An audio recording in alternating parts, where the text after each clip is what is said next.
Thank you very much. I'm very delighted to be here and to be interacting here. Usually in a master class, we have give and take and we talk to each other and work things out together. So I will do the best I can. First, I'd like to make some general comments. This was an extremely thoughtful performance by a very sensitive musician. Everything that this young man does is deeply felt, lovely tone, elegant approach to the keyboard. He is simply not capable of producing an ugly sound or doing something unmusical. Judging by what I heard, he organizes everything well, has a long-range view of the piece, and is committed to every note. He understands the style of the composer as well as the form of the piece. This young man really has the potential for very high-level artistic performance. I love the playing. I love the approach. I love everything he does. Now, while I loved so much of what I heard, I also missed some things. And these are very personal. I believe the young man's name is Timothy. Timothy, I suggest you consider these. If you like them, wonderful. If you don't like them, wonderful. It's your life. What does it need? I realize this is an impromptu, but the matters which Schubert is concerned about in this piece are very serious. Consider the key of the piece, C minor. Think of the great pieces in C minor. Beethoven Pathétique, Beethoven Opus 111, Mozart C minor, Haydn C minor, and Schubert himself, the C minor sonata. Or the Winterreise. Schubert is a great composer of songs. Some are very elegant and, yada-dum-bum-bum-bum-bum, very light and friendly. Sometimes we use the word gemütlich, which means friendly and warm and a little bit playful for Schubert's music. But Schubert also writes the Erlkönig, a terrifying piece. The subject matter of the Erlkönig is a father is rushing to save his child from the angel of death. It doesn't get any more serious than that. So for me, in Schubert, we have the elegance and lyricism of Mozart, but also the drama and the trauma of Beethoven. So this I did not feel as much as I want to in the performance. But this is the highest level, and this is a piece for a lifetime, and I hope you'll play it for the rest of your life. What does the performance need? First of all, wide range of dynamics. Piano and pianissimo are not the same, and you must explain this to me. Wide range of different kinds of legato, staccato, portato, mixes. Attention to the different use of slurs and slurring. When there is more homophony, great. But also, please show me the polyphony and the counterpoint. When is the melody in the soprano? When in the bass? We all tend to listen to the soprano, but I believe you need to think about this piece more orchestrally or chamber music-wise and show me inner voices more, left-hand melody, I remember.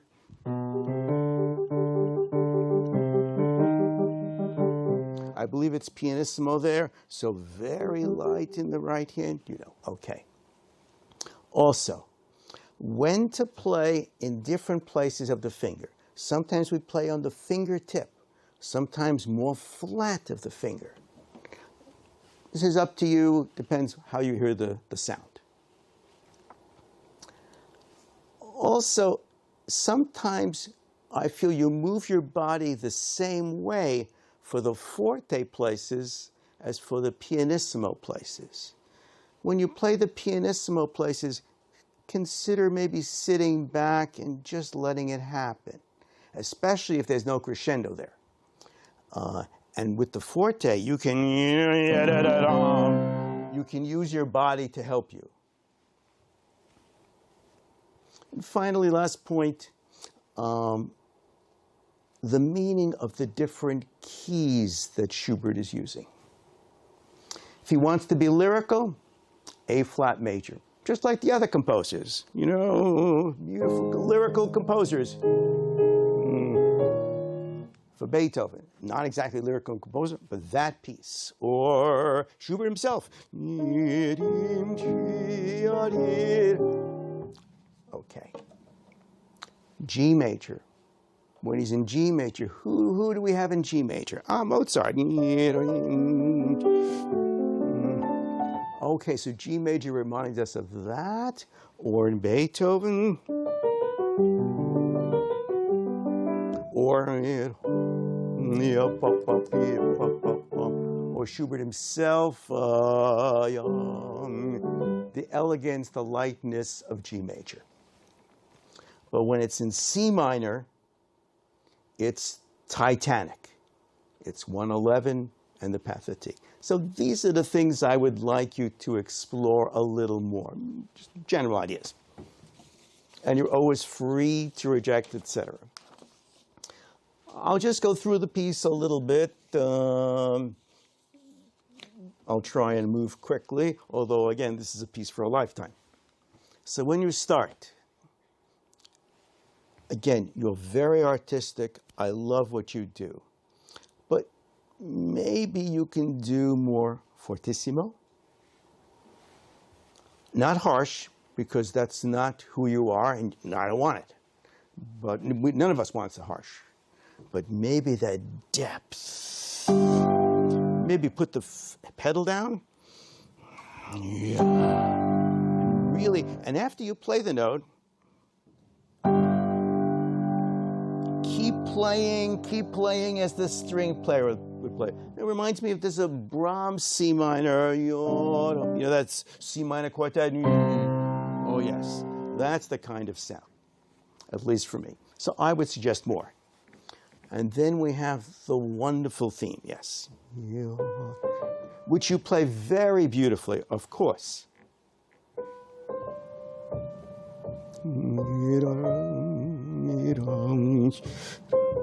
Everything is very beautiful.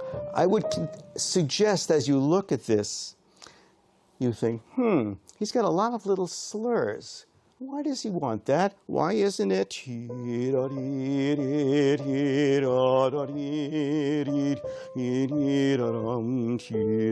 Which is what you did. And I would suggest if he wanted the long slur, he would give it to you, but he'll show that, I think, maybe later on in A flat major. So consider doing it, again, with the pedal, but observing the slur.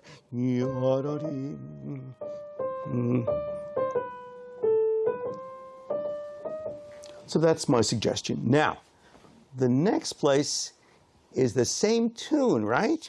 But very different character, right? Yep. Something, now, we don't have to play as staccato as that, but you should consider this. I think, as I recall, you played this quite legato, and I think we want a different sound. Maybe think wind instruments, maybe think military band, up to you. But a little bit, so I needed that different sound. I apologize, I'm going to destroy the piece. You played it much more beautifully, but we just want to talk about this. So this kind of sound, maybe, you know, more.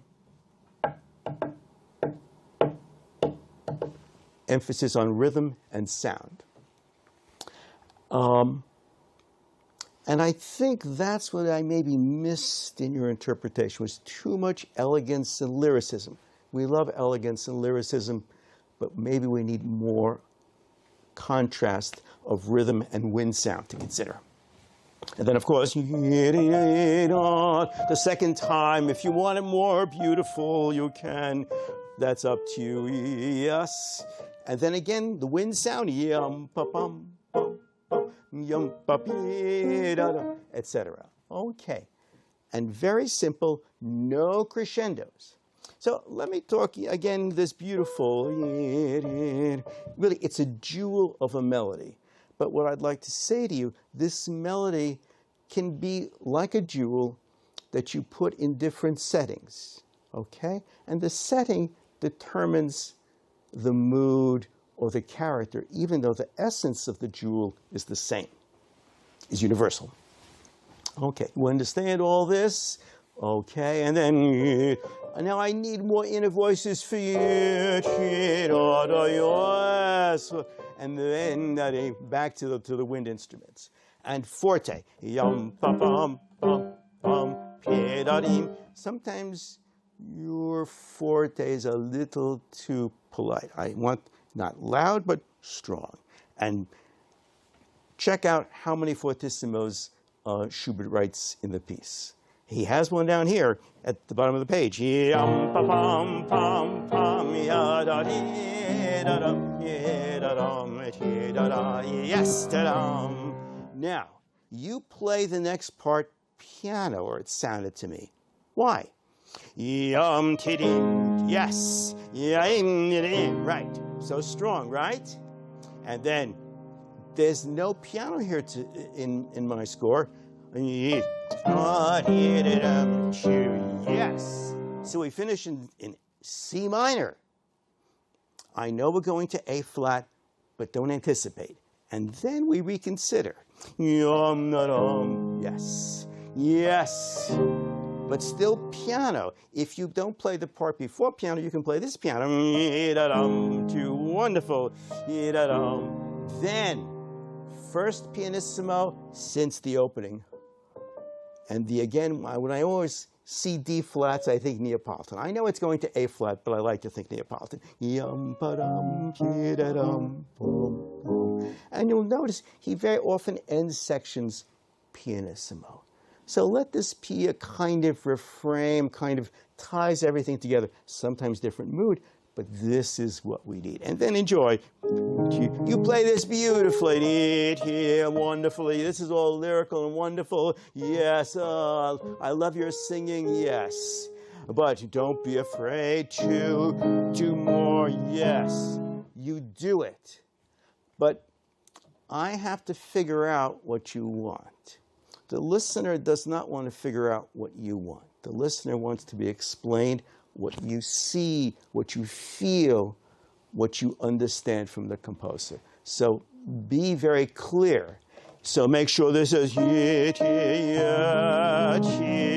then you can come again to the pianissimo. Oh, sorry for the wrong notes. And then we enjoy everything. Now, this is all beautiful, again, magical. Now, when you play these, I hear too much right hand. Remember, the listener always goes to the top because we're trained from romantic music. But Schubert is very sensitive to his contrapuntal skills. They all want to be like Bach. That is the model. That is the ideal. So help him out. Beautiful sound and free. Everything is wonderful. And then sorry. And you play this beautifully. One complaint. Because you're so musical, you're trying to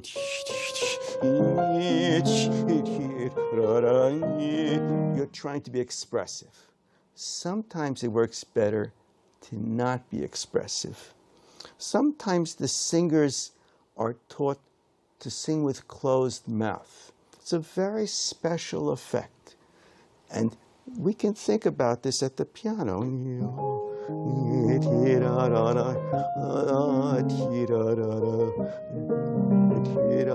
And here you can warm, yes. And then again, again, no crescendo until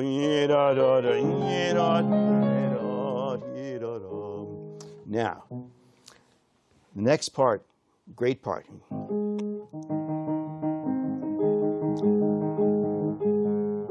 Okay.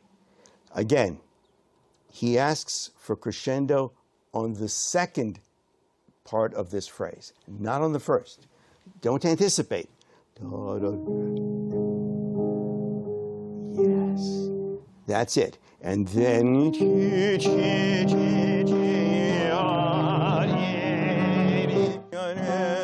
and then the surprise. Okay, that's an important issue for you because you feel you sometimes make crescendos where it'd be effective not to make crescendo. Okay, this is all great. Make sure again, and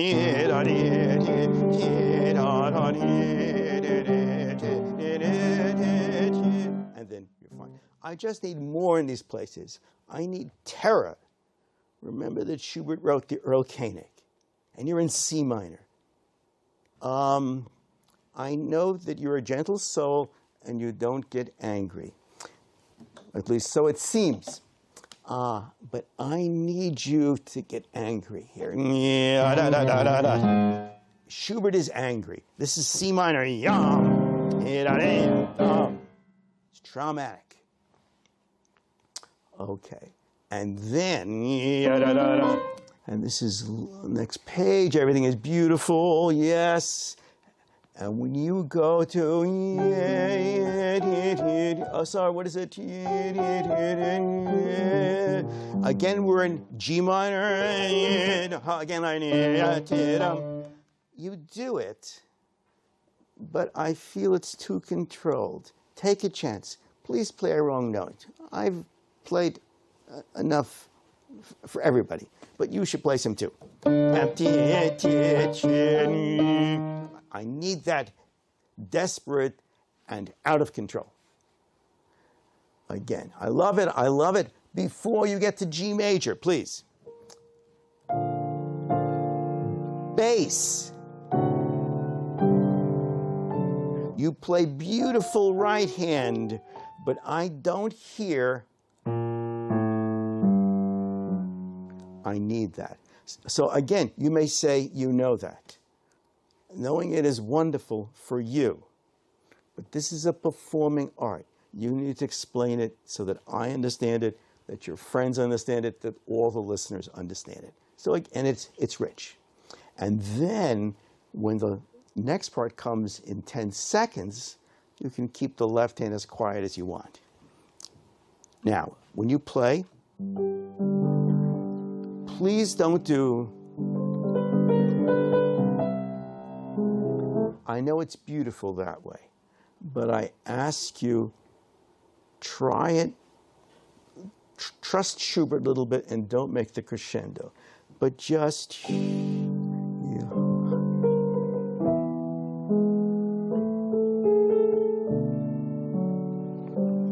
then you can make crescendo. So that's part of my message to you in the next part also. Okay. Bottom of the page, we have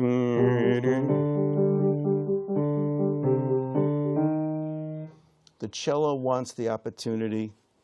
Keep the violins very quiet. And the last page, I'm most sorry that we cannot talk to each other, because how you do the last page is, of course, interesting for all of us. One of the questions we ask, how does the piece end? What do you feel when it ends? Is it hopeful? Is it optimistic? Are you in heaven? How do you approach this?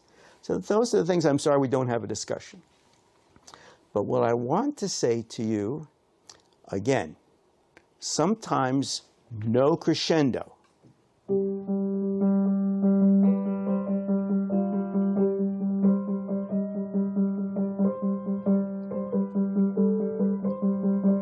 And then big crescendo all of a sudden.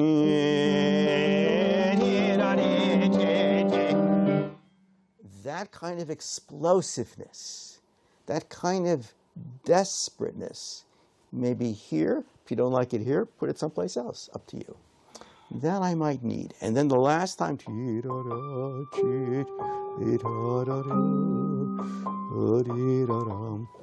and then of course we have the desperate attempt to try and figure out the ending of the piece. And just incredibly powerful.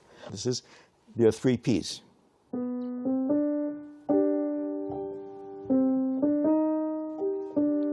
Which I don't think we've seen earlier in the piece. But either way, it's a great idea. And he stays 3 Ps for the last 6 measures, but not the last 2. So the end we have, of course,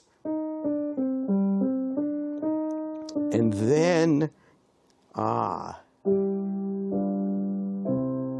what you want to bring out is up to you. Some people like all of it. Whatever you want here. Notice the next 2 notes have a slur because they're different. He's telling you, explain to me crescendo to piano. Yes.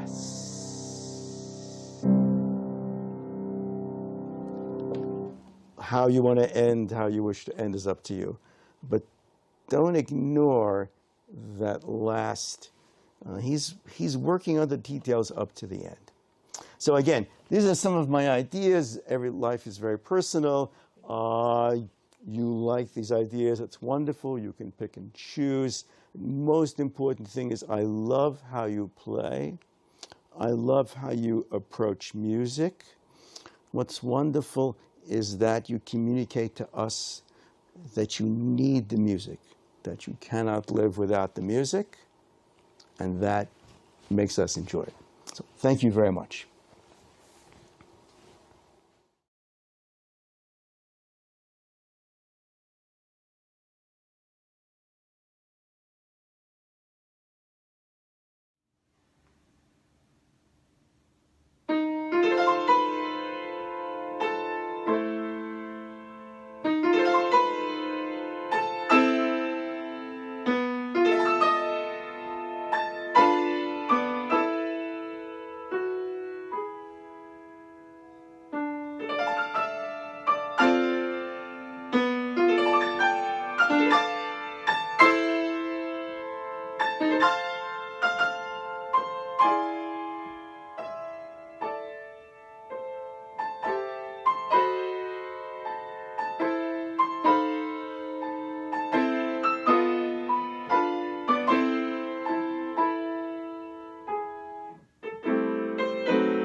Your selection of Bortkiewicz fantastic pieces is an interesting one. The fantastic pieces are not played that frequently, and the same goes for the music of Bortkiewicz. I find these pieces to be very passionate, dramatic, quite romantic, even though they were written in 20th century. I believe they were written in 1940s. And your performance was committed. You're a musical pianist, and there were some lovely moments in this set. The first movement is titled Why? And as with any piece, we need to think, what is the message really of this piece? Why relates to what? What is the meaning that we wish to convey to our audience? And even before that, how do we approach this piece? How do we understand it? I find urgency in this piece, in asking this question why, which is really rather passionate. And I think that tempo is something very important in keeping this urgency alive. Rubato is aligned with romantic music, and really with any music, but especially with romantic music. So taking some liberties is possible, but be careful how many liberties you take and how big these liberties are. At times I thought that these liberties were quite extensive, and in fact they would change the overall flow of rhythm. I thought that was the case with the very beginning of Why. You were waiting quite a bit on the last beat of the measure, which is actually very musical. So you were musical about listening to that last beat of the measure, but you need to be careful not to add additional beats because he doesn't say anything in the score. So you really need to keep going. I think if you keep going, the idea of abruptness, of passion, which I was describing previously, is going to come through even better. So if you play and on, so if you don't wait on the last beat so that it actually affects the overall pace, it starts to lag, it starts to drag actually, and I think if it doesn't, there will be more anticipation and yearning, and the idea of this surging emotion is going to come through even more. Be careful with the dotted rhythms, which come later in the piece. Third line, so when you have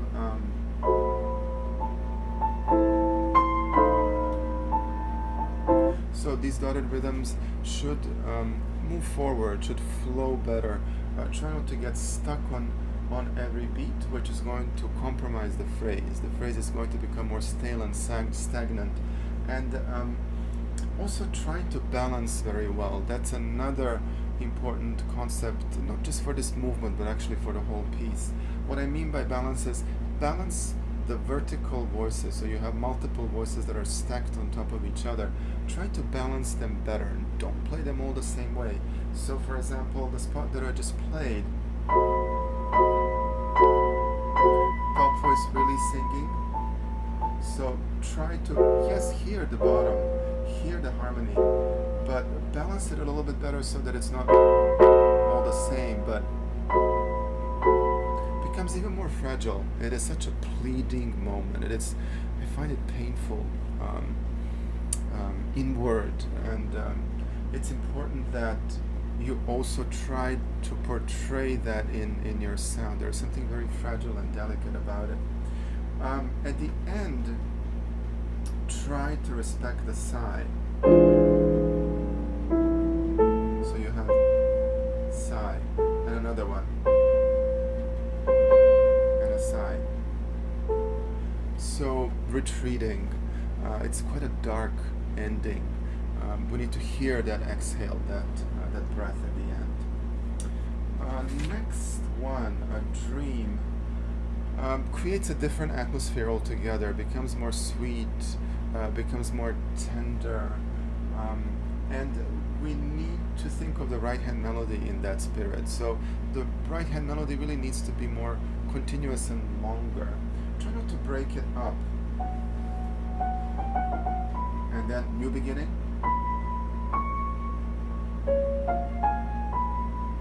So try not to break it. Don't introduce a new beginning, but think of a long line. So after the B, move through. Another important concept in shaping a beautiful line is the voicing of intervals. So first we want to know exactly the shape of the phrase, how long it goes, what is our destination, continuity of the phrase or the musical sentence, and then voicing of the interval. So you have this octave. So you want to make sure not to accent, which sometimes happens. So voice your intervals better. I think in the next line there's even a better example of that. So there is this moment. So you have intervals that are close. Then there's a jump. So you have to be careful not to accent, but gentler, showing, rise up, down, jump again, and jumping back up. So lots of intervals, and every interval has its personality, has its beauty, and it's important to sing it. This is what a singer, a good singer, would do. Same thing for the left hand. One slur, one movement, one gesture. So these repeated C's, try not to accent them too hard, but flowing, connected. Same onward. So each slur represents one breath in the left hand. Try to be even more imaginative with changes of dynamics. So you have at the end of the second line a piano, and then later you have mezzo forte, and so forth. So even more imagination in terms of color and nuances and so forth. The 16th notes and the quintuplet, which often serve as a bouncing board, so to speak, so that the phrase can move forward. Move them, truly move them. Don't get stuck on them. Sometimes, for example, you have too heavy. Move through.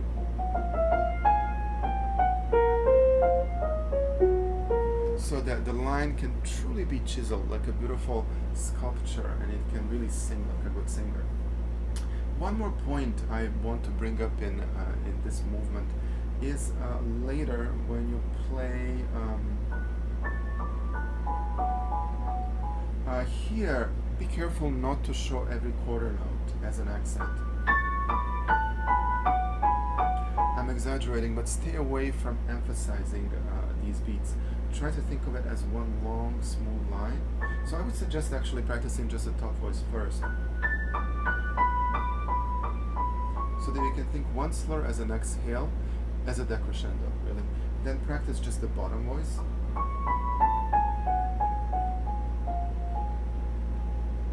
And then you can try playing it hands together. You can even try playing it with two hands. Perhaps it's going to be an interesting exercise for each one of them, so that they can sound like exhales and flow well. In the second movement as well, be careful with your rubato. Sometimes you add too much.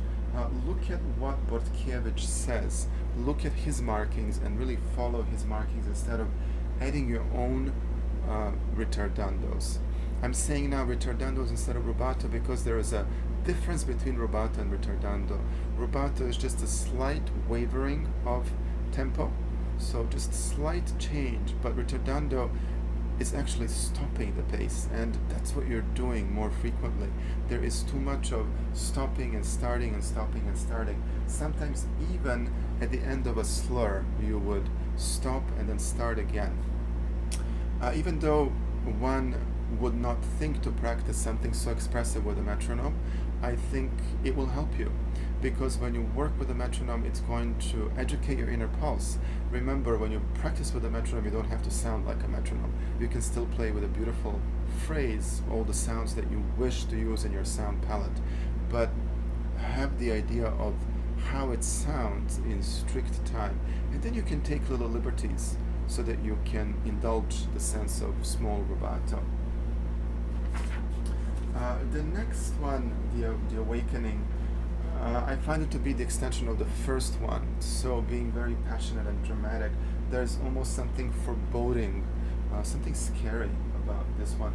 And when you practice the opening, I think this gesture is something that you need to work on some more. It is somewhat pianistically uptight. Practice just the top voice. Practice just the bottom voice. Practice playing the top voice a little bit longer and bottom shorter. And the shorter bottom notes are still very flexible and light, gentle. And thinking that one slur is one movement, actually, not many movements, but one slur, one movement of the hand. One slur, one movement of the hand. You can practice it backwards as well. Top voice, longer legato, and bottom voice, and top voice, lighter. So all these different approaches and exercises so that you can have greater flexibility in your hand. Right now, I find the fingers to be somewhat heavy and frozen, and it doesn't allow for this gentle flow. And one gesture, again, I repeat the same. Later, when you come to the bottom of the page, the rhythm is a little bit compromised when you play. It sounds like the last three eighth notes introduce a different rhythm. Almost there's an extra eighth note at the end. Be careful, because what that does, it's a little bit like what I was saying in number one. It makes it somehow more comfortable, and this anticipation and yearning is gone, the passion is gone, and it's just wrong. You need to really look into this rhythm carefully. So, and so forth. So feel the downbeat. So it's long phrase, and the downbeat, it's like a catch breath. It allows you to fly and to soar. When you come to this moment, when you have these chords, think of it as one gesture, more flexibility. It's a little stuck. Move. Same. One gesture. It's very important because it will give more bounce to the sound, and I think the whole piece is going to be liberated, freed. Otherwise, it's hard work. Next section, espressivo. I just want to suggest a more flowing line when you play this. This climbing idea. You climb, new climb, new. So give a beautiful legato singing connection to these notes. Practice them alone, just like this, and then practice this next layer. So this. So one breath, each one of them, and then try to put everything together. At the moment it sounds a bit square, it sounds a little bit beat by beat, and this also needs to soar. It's a lovely contrast to the opening. It's more personal, introverted, inward, whereas the opening is very outward and quite dramatic with sections like that I showed to you previously. Moving on to the next one, the humoresque is such a lovely change of character. So from something very dramatic, we go to something much more teasing, playful. I take a point of attaching a label to every movement in terms of character. I think it's important because we need to be absolutely clear what every movement means to us in terms of interpretation, in terms of character, because then we try to search for that character in sound. We become like an actor who is creating a role in a theater production. So every movement then becomes a different person within a play, and every person has a very defined character. So here, as I said, teasing, playful, light. I go back here to the balance between the voices. So this is something that you can work on some more. So when you play the opening, so that they're not all the same touch, because that's going to make it heavy and stuck. So maybe listening to top and bottom a little bit more. And the middle, really, really light.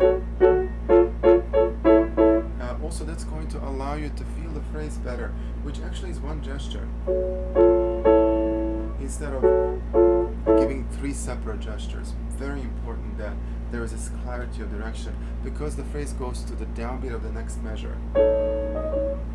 And this is so charming and light. It's like a wink. It's a tease. And then going on.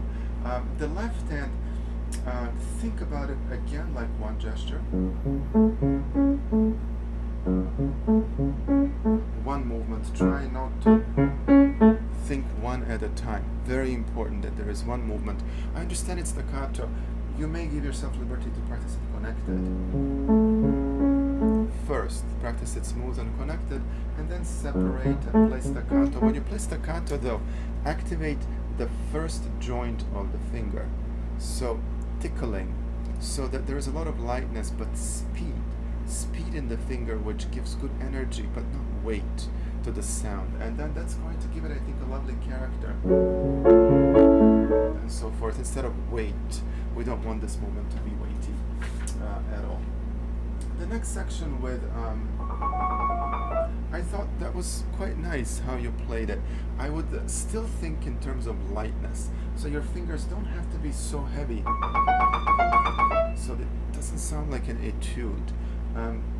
Engage your hand even more. You were engaging your hand, but I think your fingers were too uptight. So engage the hand and guide the fingers.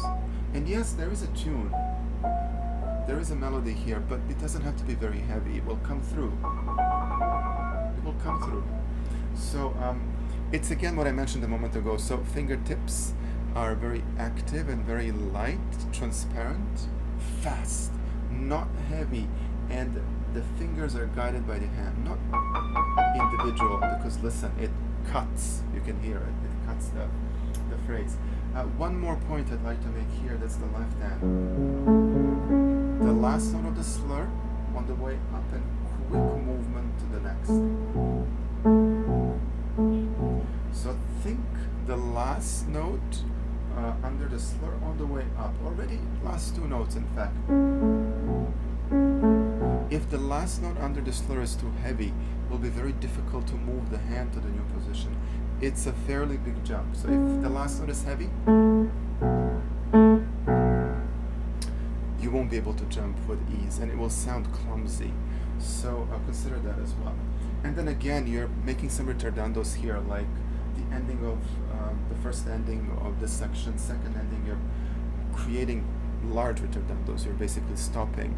Try not to. Try to keep moving and see how it's going to feel as one breath without making so many breaks and stopping and so forth.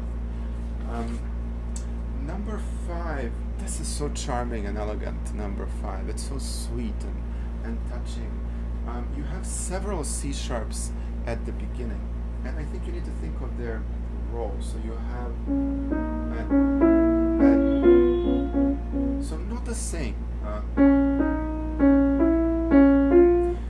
In addition, they're all slurs of 2 notes. So first one, second one, and third one. In fact, you're listening to the second note under the slur as a melody. So it's this. And the do sharp, the C sharp prepares that melody. So and it's important to lift in between because it makes it a bit more breathless, excited actually. And the left hand is very cute, playful with the repetition of the C sharp. So I would still go to the second C sharp. So when you put it all together, and so forth, so that we can still have lightness. This opening can also use some of that balancing that I was talking about. So not playing all the voices with exactly the same touch, but choosing the voices that you want to bring forth, for which I think you need a lot of flexibility, physical flexibility, so that you can choose which fingers will play with what color. And then later, when a tempo comes and you have so when you have these patterns, think 2 measures, 1 movement. So not, it's a little too stiff, I must say. And the left hand also is a waltz. 1 circle, not 3 downward motions, but down and up, down and up. Imagine dancing a waltz. It's exactly how one would feel when one dances a waltz. First step is stronger, second and third are lighter. On the way up, same, down, up, and so forth. When you play the octaves, tricky, but bouncy, light. Don't push, don't tighten your wrist so much and lower arm, but think on the way up. So you may practice just the thumb, just work on the thumb when you're playing the octaves, then just work on the top voice when you're playing the octaves. You can play them legato so that you can hear a very good line, very good phrase, and then you can play it together. Remember left hand down, up, down, up. When you play this ornament, relax the thumb. So you may not think about it immediately because you're focusing so much on this, but yes, that's where the weight is, but your thumb needs to be very free while you're playing the 4th and 5th fingers, so that it can contract and extend. Very light. And something about the last one, the serenade, which is such a beautiful closing. It's like a memory, like a dream, like a farewell. Goodbye. We are leaving. We are leaving this theater play. It's a goodbye gesture. Such a tender and sweet ending. Don't show every beat too much with an accent. So is what I hear a little bit. So I was showing slight emphasis on every beat.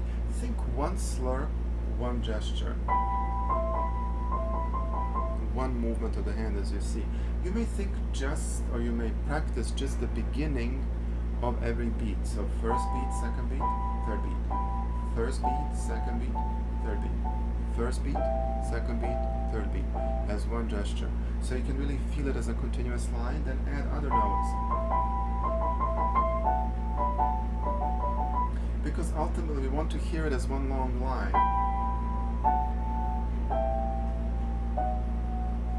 And so forth. That's really the phrase. So it shouldn't sound so interrupted and heavy, but it's ethereal, transparent, light. As always, I would suggest practice just the top voice, practice just the bottom voice, and try playing it together as one long line. All that perhaps will help you. And then when the left hand joins, just like in previous examples, think of one long gesture, one movement. So stay away from playing note by note, but floating, as if entering a dream again. And next section, the waltz, the più mosso, when you play, there too we need a left hand that's more collaborative in terms of gesture, down and up, so that the left hand is down and up. A circle, you see my left hand on the third beat is on the way up so that it can travel to the next down beat. Becomes a circle instead of separate gestures. In the right hand, you have a lovely duet. You can practice that with two hands. So you can do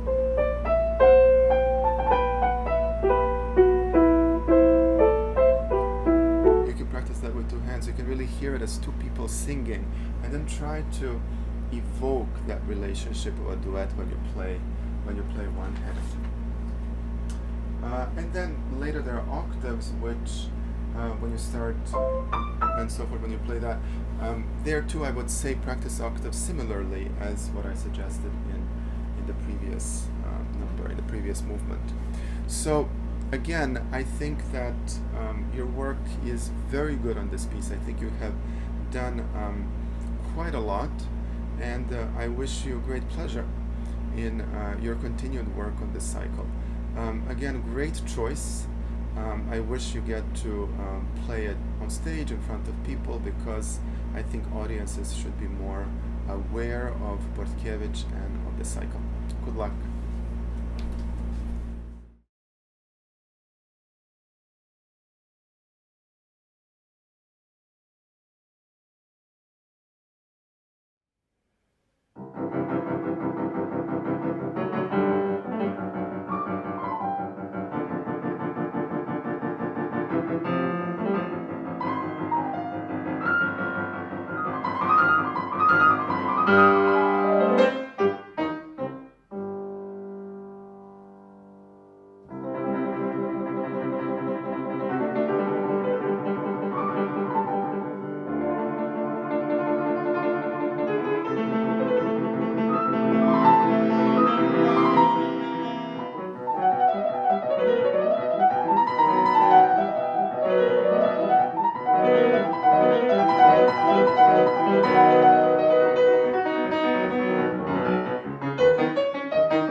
just had the pleasure of listening to a wonderfully played Waldstein Sonata. That's the Beethoven Sonata. It's the 21st Sonata, or commonly referred to by opus number, which is opus 53.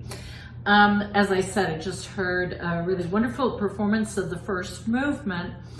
And some of the things that impressed me in the performance were the vitality. This is a very virtuosic movement, and it's very bright. It's in the key of C major. There's a lot of positive energy that's happening in the writing and the character.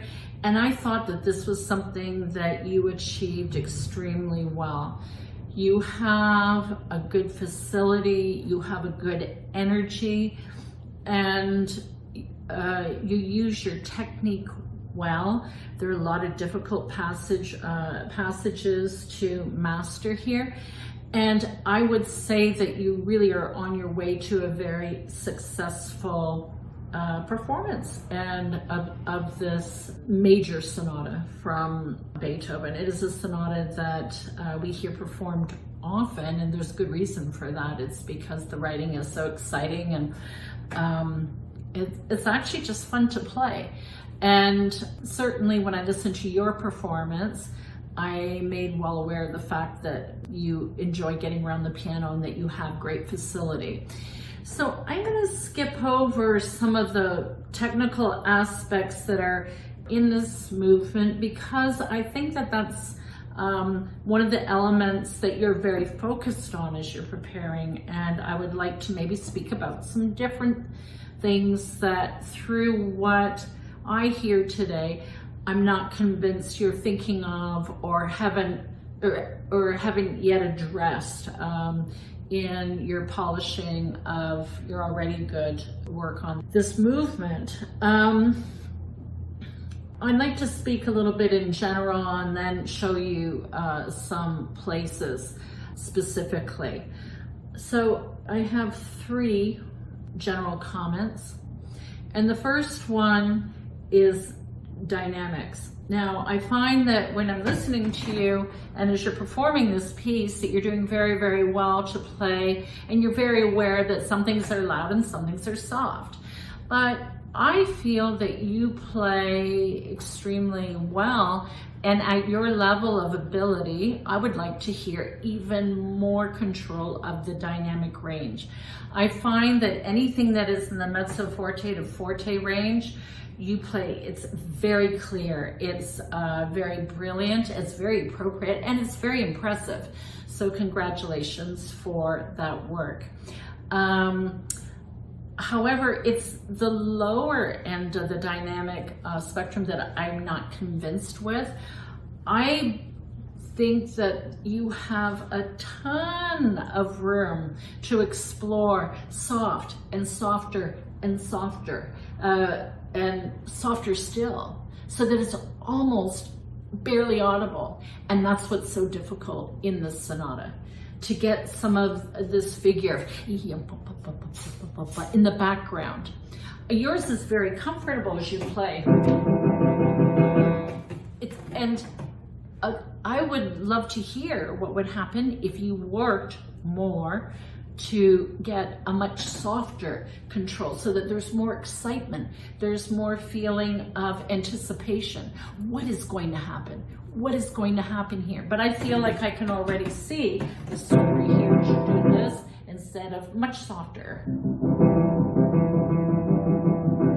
So that what's going to go on, but it's a little bit too, in English we would say in your face, like it's a little bit too apparent, it's a little bit too realistic.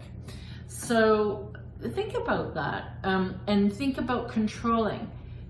It is, I have to say, I have to tell you that I believe it's much easier to play loud than it is to play soft.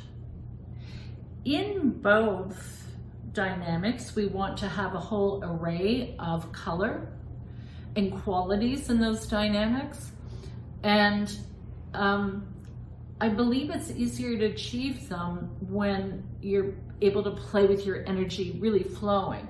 So to have to control that into a soft sound is much more difficult. And I would urge you to add that element to your playing, because right now, I think, you know, you kind of stop at a mezzo piano and don't try to get those layers of sound and color controlled to the softest place. That will make this really incredible, really, really incredible. And of course, Beethoven is always dynamic. With his dynamics, he's very busy in the writing. Okay, so really take a look at that. The second point that I wanted to make is that oftentimes I feel that your harmonic shaping is a little bit matter of fact.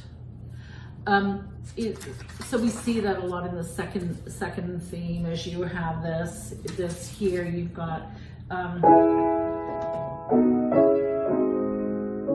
just even this, you're a little bit direct.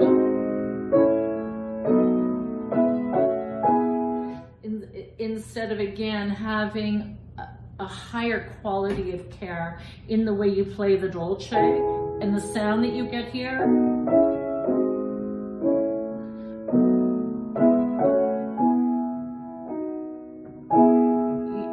These chords aren't the same.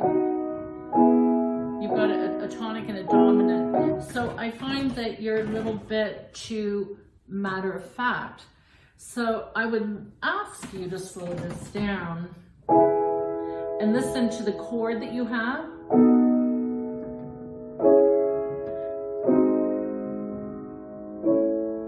They're not all major chords. They're not all dominant seventh chords. They're not all minor chords. They're not all diminished. So all of those qualities lend it, it's like looking through a kaleidoscope, or just, it gives it a different color, a different impression.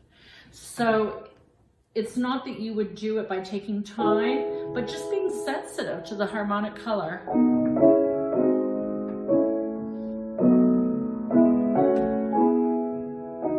And I find that yours is a little bit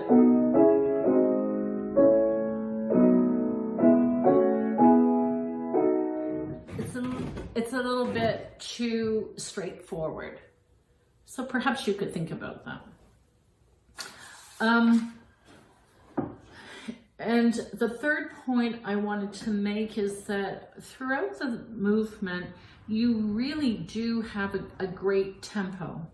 I think that all of your tempos are fine, but I think there are too many, actually.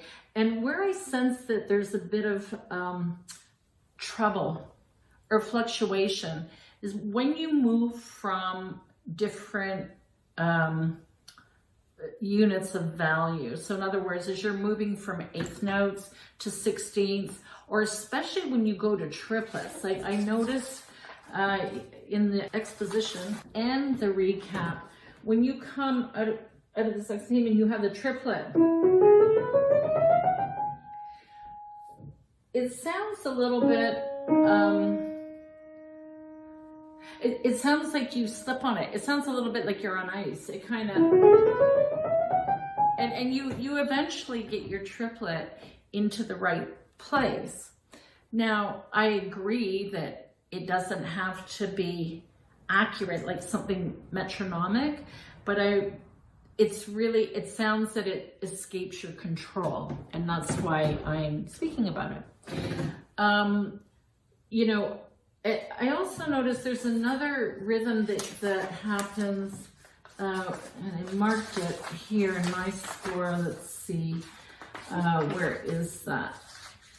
Of course, now I won't be able to find it because I'm trying to show you, but it was, oh, yeah. As you come into this kind of figure,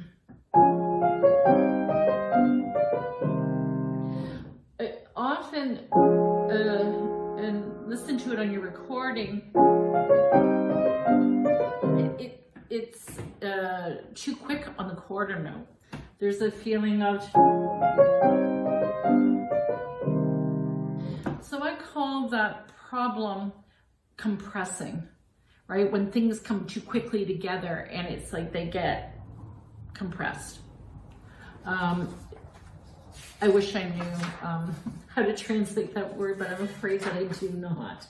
I believe somebody is doing that for us.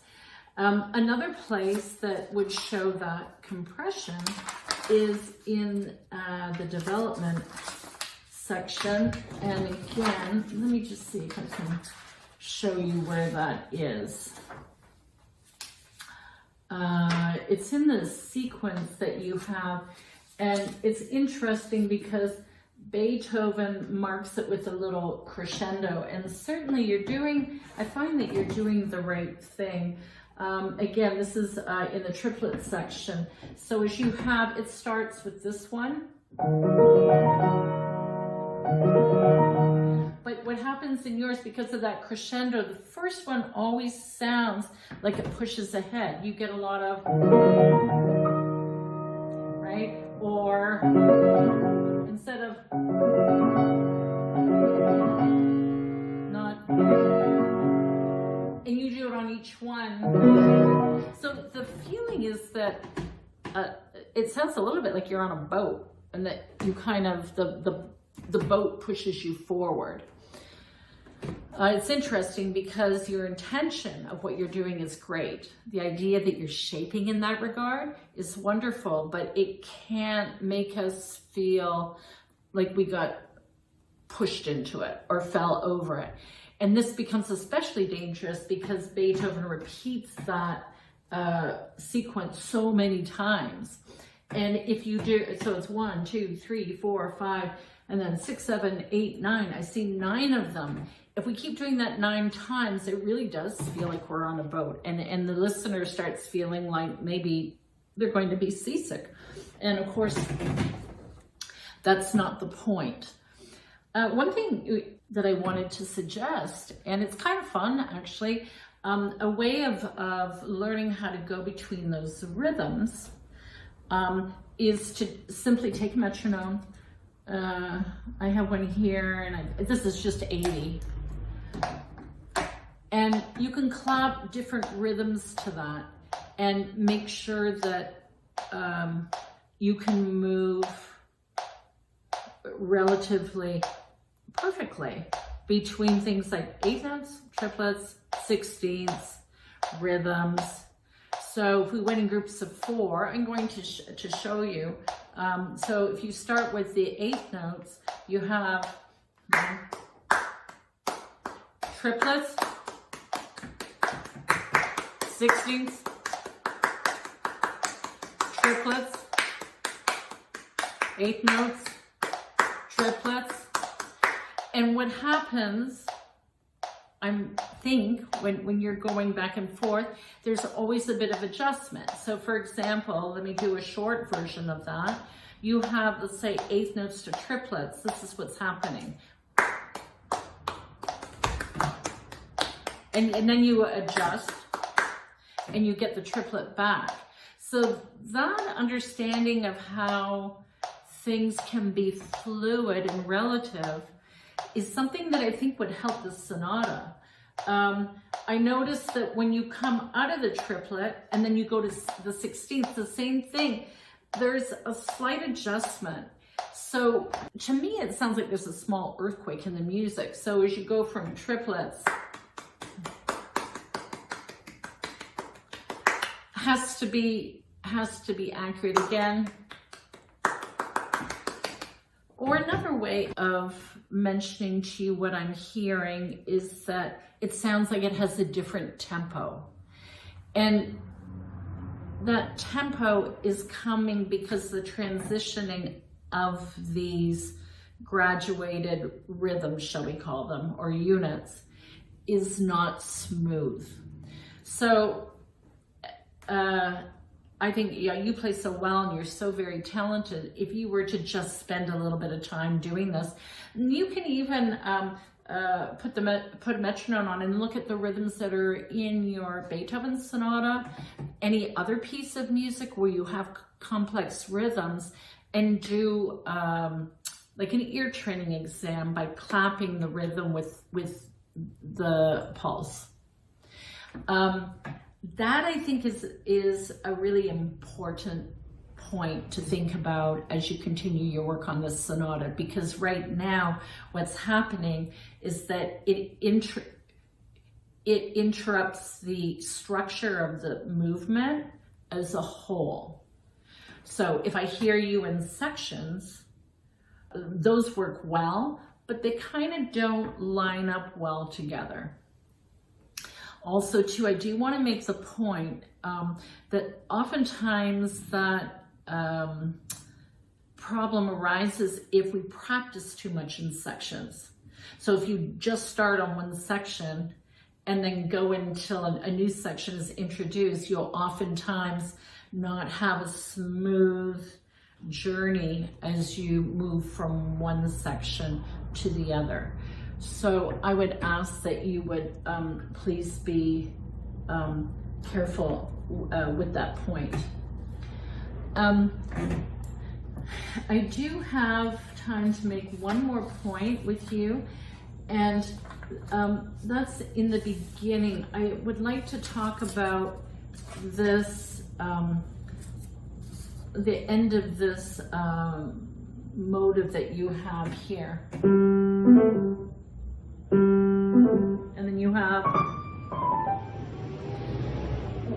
you know, I really love that you make the difference between the first one, which is shorter, it's an eighth note, and the second one, which is a quarter note. I can hear that. I have good news for you and I have bad news. The good news is that you do make the difference and I can hear it. But the bad news is that the first one sounds slightly abrupt, and it's shocking in a way that I don't believe Beethoven intended. This idea, it's interesting, it's marked with a dot and there is a slur. This dot, because it comes at the end of a phrase, is always meant as a release, a let go. It's not actually a staccato. I believe that you play too much staccato.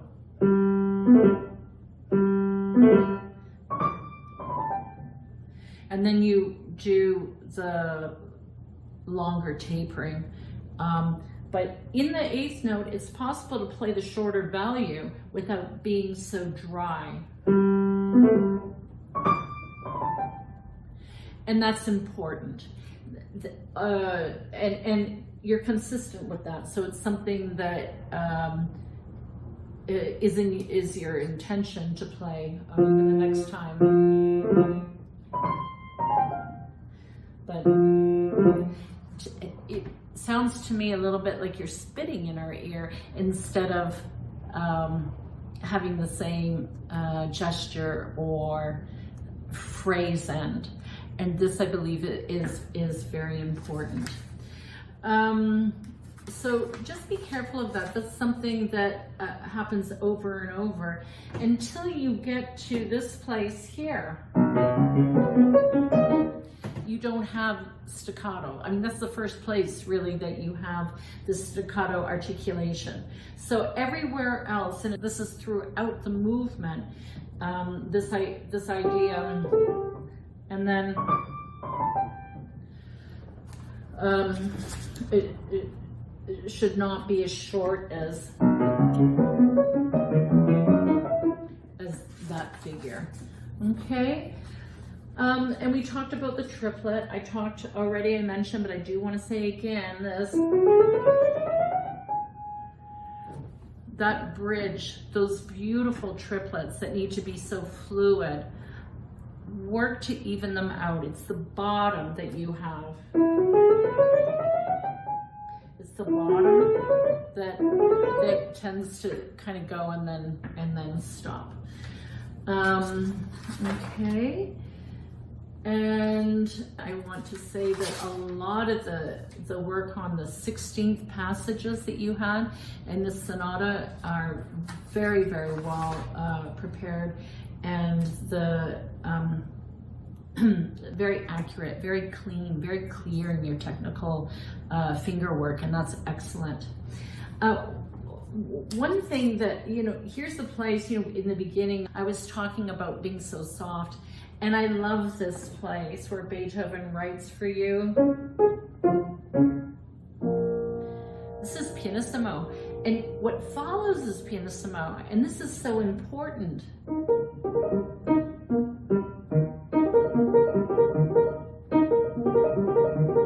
How soft can it be?